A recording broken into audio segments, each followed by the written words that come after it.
Mambo, leo naenda kuelezea jinsi ya kuadjust speed kwenye video zako, especially kwa kutumia curves. Yani video yako iende kama hivi.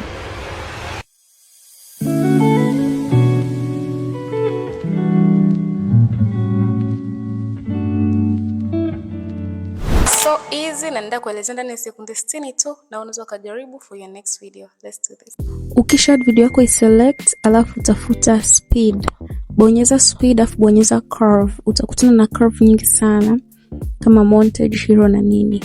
Kwa hiyo wewe utachagua ambayo inakufaa au utaseti vile ambavyo unataka iende speed wise. Kwa kama hapo hivyo vidoti ndio vya speed. Kwa ukishusha chini na maanisha mwanzo wa video speed itakuwa chini, alafu itaongezeka, alafu itapungua, alafu itarudi ilivyokuwa. Kwa hiyo you just play na hizo beats mpaka upate your desired effect. And that's it for today. Kama unataka kujifunza editing for beginners, text me DM. Bye.